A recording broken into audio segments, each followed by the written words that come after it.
શાળાને વિદ્યાર્થીના મૂલ્યાંકનનો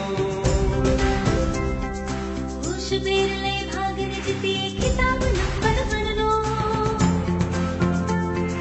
વાંચન લેખન ગણન મજાલો થઈએ સજ્જ સૌ આવ્યો મૂલ્યાંકનનો ઉત્સવ આવ્યો મૂલ્યાંકનનો ઉત્સવ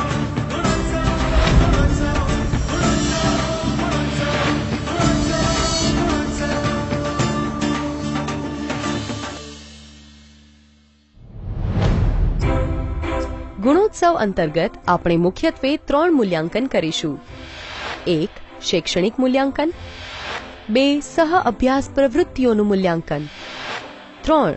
સંસાધનોનો ઉપયોગ અને લોક ભાગીદારી. શૈક્ષણિક મૂલ્યાંકન અંતર્ગત ધોરણ 2 થી 5 માં વાંચન, લેખન અને ગણન. ધોરણ 6 થી 8 માં વાંચન, લેખન, ગણન ઉપરાંત વિષયવસ્તુ આધારિત કસોટી. આપણું લેખન કરવું ગમે મનન જેના પર કરીએ એવું વાંચન તારું બને સંવાદનો એવું પાકો બને ગણન આવ્યો મૂલ્યાંકનનો ઉત્સવ આવ્યો મૂલ્યાંકનનો ઉત્સવ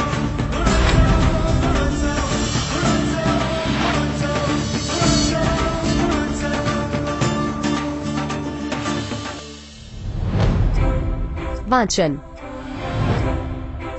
ધોરણ 2 માટે શબ્દોની ફ્રેમ અને અન્ય ધોરણ માટે તેમના ધોરણ આધારિત વાક્યો અને ફકરાની ફ્રેમમાંથી વાંચન કરાવીને મૂલ્યાંકન કરીશું. ગુણોત્સવના દિવસ પહેલા શિક્ષકે તમામ વિદ્યાર્થીઓના વાંચન કૌશલ્યનું મૂલ્યાંકન કરી રાખેલું હશે.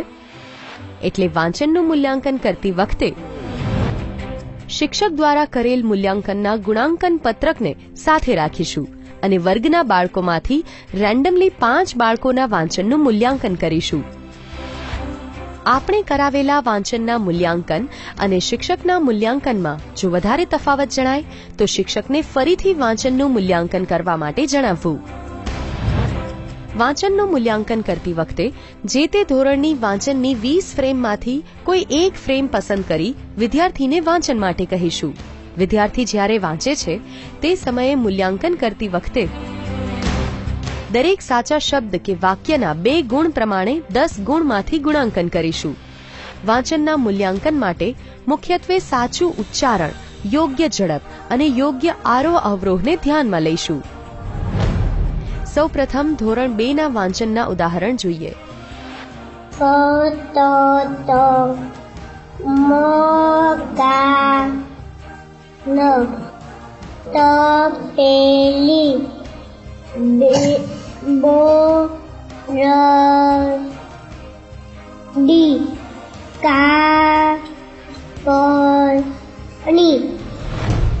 આપણે જોયું કે વિદ્યાર્થી આખા શબ્દને બદલે અલગ અલગ અક્ષરો વાંચે છે, જે દર્શાવે છે કે દરેક અક્ષર આવડતો હોવા છતાં શબ્દનું ઉચ્ચારણ યોગ્ય રીતે કરી શકતો નથી.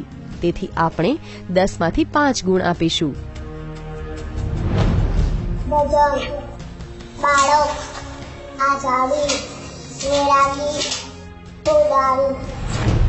વિદ્યાર્થીની આખા શબ્દને યોગ્ય રીતે વાંચી શકે છે, પરંતુ અમુક જ અક્ષરોનું ઉચ્ચારણ યોગ્ય રીતે કરી શકતી નથી. તેથી આપણે 10 માંથી 9 ગુણ આપીશું. હવે આપણે ધોરણ 5 ના વાંચનના ઉદાહરણ જોઈએ. સિંહને પણ પોતાનો ખોરાક મેળવવા માટે શિકાર કરવો પડે છે. કોઈ પણ પશુ એના મોંમાં સામેથી આવતું નથી. આપણે જોયું કે વિદ્યાર્થીની સારી રીતે વાંચન કરી શકે છે, તેથી તેને 10 માંથી 9 ગુણ આપીશું. મારા દેશનું ભારત વિવિધ ધર્મ અને જાતિના લોકો રહે છે. આપણે જોયું કે વિદ્યાર્થી વધુ પડતી ઝડપથી વાંચે છે, જેના લીધે અમુક શબ્દો વાંચવાના છૂટી જાય છે. તે માટે 10 માંથી 6 ગુણ આપીશું. લેખન. લેખન માટે આપેલી 20 ફ્રેમમાંથી કોઈ પણ એક ફ્રેમ વર્ગ શિક્ષકને આપીશું અને વર્ગ શિક્ષક એ ફ્રેમમાંથી વિદ્યાર્થીઓને શ્રુત લેખન કરાવશે. સ્ક્રીન ઉપર આપેલા ધોરણ 5ના લેખનના ઉદાહરણ જોઈએ. પ્રથમ ઉદાહરણમાં લેખન સારી રીતે કરેલું છે અને ભૂલો પણ ઓછી છે, માટે તેને આપણે 10માંથી 8 ગુણ આપીશું. બીજા ઉદાહરણમાં જોઈ શકાય છે કે આ વિદ્યાર્થીને લખતા આવડતું નથી, માત્ર કેટલાક અક્ષરો જ સાચા લખ્યા છે, માટે તેને આપણે 10માંથી 1 ગુણ આપીશું. ગણન.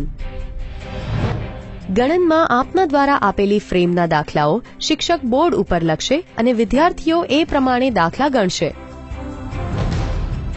પ્રસ્તુત ઉદાહરણમાં સ્ક્રીન ઉપર આપ જોઈ શકો છો કે પહેલો અને બીજો જવાબ સાચો છે, માટે 2 માર્ક્સ. ત્રીજા દાખલામાં પ્રક્રિયા સાચી છે, માત્ર જવાબ ખોટો છે, માટે 1 માર્ક. અને ચોથો દાખલો સાચો છે, માટે 2 માર્ક્સ. અને પાંચમો દાખલો ખોટો છે, માટે 0 માર્ક્સ આપીશું. આપે જો વિદ્યાર્થીઓનું લેખન અને ગણન ચકાસવામાં શિક્ષકની મદદ લીધી હોય તો આપણે એ પણ ખાતરી કરીશું કે શિક્ષક દ્વારા સાચી રીતે ચકાસવામાં આવ્યું છે કે કેમ. ધોરણ 6 થી 8ના બાળકોની વિષયવસ્તુ આધારિત કસોટી. પ્રાર્થના સંમેલન પછી તરત જ ધોરણ 6 થી 8ના વિદ્યાર્થીઓની કસોટી લેવામાં આવે છે, જેમાં આપણે એ ધ્યાન રાખીશું કે એક જ ધોરણના 2 વિદ્યાર્થીઓ પાસે બેઠા ન હોય. સૌથી પહેલા ધોરણ 6ના વિદ્યાર્થીઓ ઉભા થશે. સૌપ્રથમ વિદ્યાર્થીઓને તેમની OMR શીટ અને પછી ધોરણ પ્રમાણે પ્રશ્નપત્રો આપવા. શાળા મૂલ્યાંકન. શાળા મૂલ્યાંકનમાં વિદ્યાર્થીઓ અને શિક્ષકો સાથેની વાતચીત કેટલાક આધારો આપણને મદદરૂપ નીવડશે. ગુણોત્સવ અંતર્ગત શાળા મૂલ્યાંકનમાં આપણે સહ અભ્યાસ પ્રવૃત્તિઓ અને સંસાધનોનો ઉપયોગ અને લોકભાગીદારીના મૂલ્યાંકનમાં એક વાતની કાળજી રાખીશું કે આ મૂલ્યાંકન સમગ્ર વર્ષ દરમિયાન થયેલી પ્રવૃત્તિઓનું મૂલ્યાંકન છે, માત્ર ગુણોત્સવના દિવસનું મૂલ્યાંકન નથી. શાળાના મૂલ્યાંકન સમયે માર્ગદર્શિકા આપની સાથે રાખવી. તેમાં દરેક વિધાનને કેટલા ગુણ આપવા તેના સ્પષ્ટ ઇન્ડિકેટર્સ આપેલા છે. પણ બીજું કઈ ન છૂટે. સહઅભ્યાસી પ્રવૃત્તિના પણ અંકુરો ફૂટે. બંને બંને અવ્વલ તો જીવનમાં કશું ન ખૂટે. આવ્યો મૂલ્યાંકનનો ઉત્સવ, ગુણોત્સવ, ગુણોત્સવ. આવ્યો મૂલ્યાંકનનો ઉત્સવ, ગુણોત્સવ, ગુણોત્સવ, ગુણોત્સવ,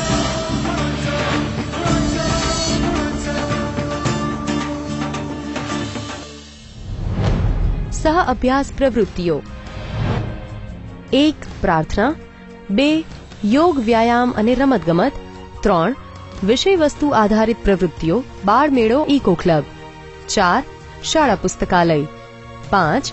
સાંસ્કૃતિક પ્રવૃત્તિઓ અને બાળસભા. 6. સહ અભ્યાસ પરીક્ષાઓ અને અન્ય. પ્રાર્થના.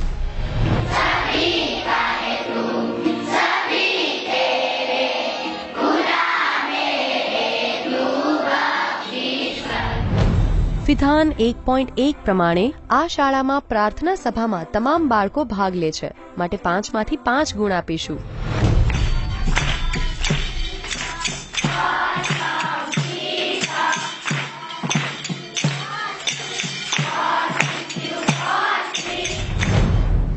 વિધાન 1.4 પ્રમાણે આ શાળામાં પ્રાર્થના સભામાં ઘડિયા ગાન, ક્વિઝ, સમાચાર વાંચન જેવી પ્રવૃત્તિઓ થાય છે, માટે 5માંથી 5 ગુણ આપીશું.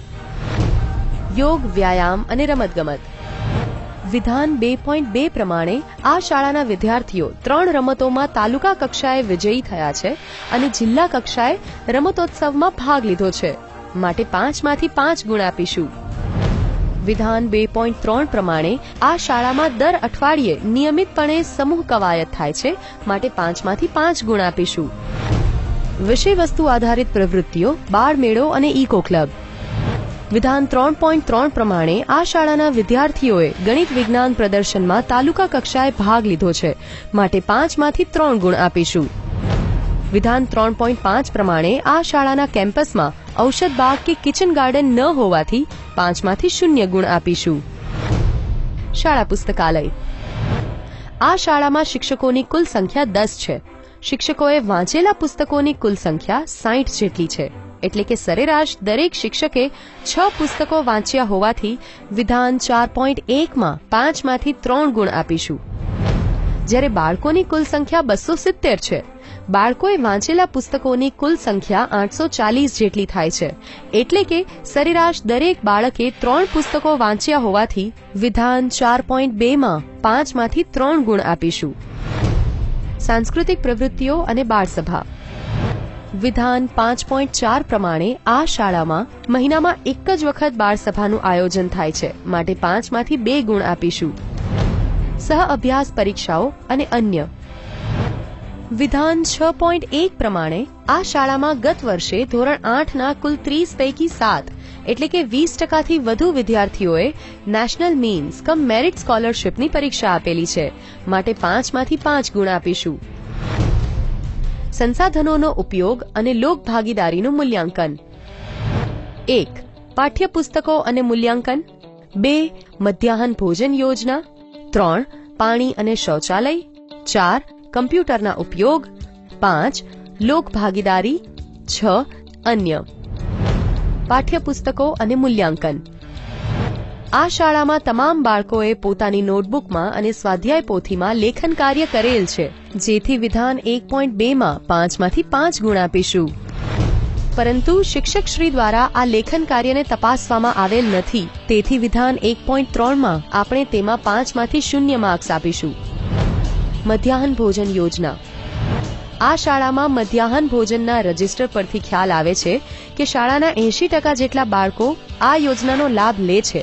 માટે વિધાન 2.2 માં 5 માંથી 4 ગુણ આપીશું. પરંતુ બાળકો જમતા પહેલા હાથ ધોતા નથી. તેથી વિધાન 2.3 માં 5 માંથી 0 ગુણ આપીશું. પાણી અને શૌચાલય. વિધાન 3.1 પ્રમાણે આ શાળામાં દરેક વિદ્યાર્થી માટે પીવાનું પાણી સરળતાથી ઉપલબ્ધ છે. માટે 5 માંથી 5 ગુણ આપીશું. વિધાન 3.4 પ્રમાણે આ શાળામાં નકામું પાણી બાગબાની માટે વપરાઈ રહ્યું છે. માટે 5 માંથી 5 ગુણ આપીશું. કમ્પ્યુટરના ઉપયોગ. જે શાળામાં કમ્પ્યુટર હોય તે જ શાળાનું આ વિભાગમાં મૂલ્યાંકન કરીશું. અન્યથા આ વિભાગ ખાલી રાખીશું. વિધાન 4.1 પ્રમાણે આ શાળામાં તમામ કમ્પ્યુટર કાર્યરત છે. માટે 5 માંથી 5 ગુણ આપીશું. વિધાન 4.4 પ્રમાણે આ શાળામાં ધોરણ 6 થી 8ના મોટા ભાગના વિદ્યાર્થીઓ કમ્પ્યુટરનો ઉપયોગ કરે છે. માટે 5 માંથી 4 ગુણ આપીશું. લોક ભાગીદારી.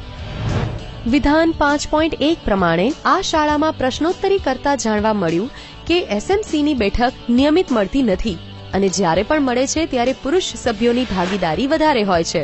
માટે 5 માંથી 1 ગુણ આપીશું. અન્ય. વિધાન 6.4 પ્રમાણે આ શાળામાં શાળા સફાઈની દરેક પ્રવૃત્તિઓમાં તમામ કુમાર અને કન્યાઓ ભાગ લે છે. માટે 5 માંથી 5 ગુણ આપીશું. ગુણવત્તાલક્ષી શિક્ષણના મૂલ્યાંકન માટે આપના અવલોકનો ખૂબ જ અગત્યના છે. આશા છે કે આ દ્રશ્ય શ્રાવ્ય સામગ્રી શાળાના તટસ્થ મૂલ્યાંકન માટે ઉપયોગી બની રહેશે.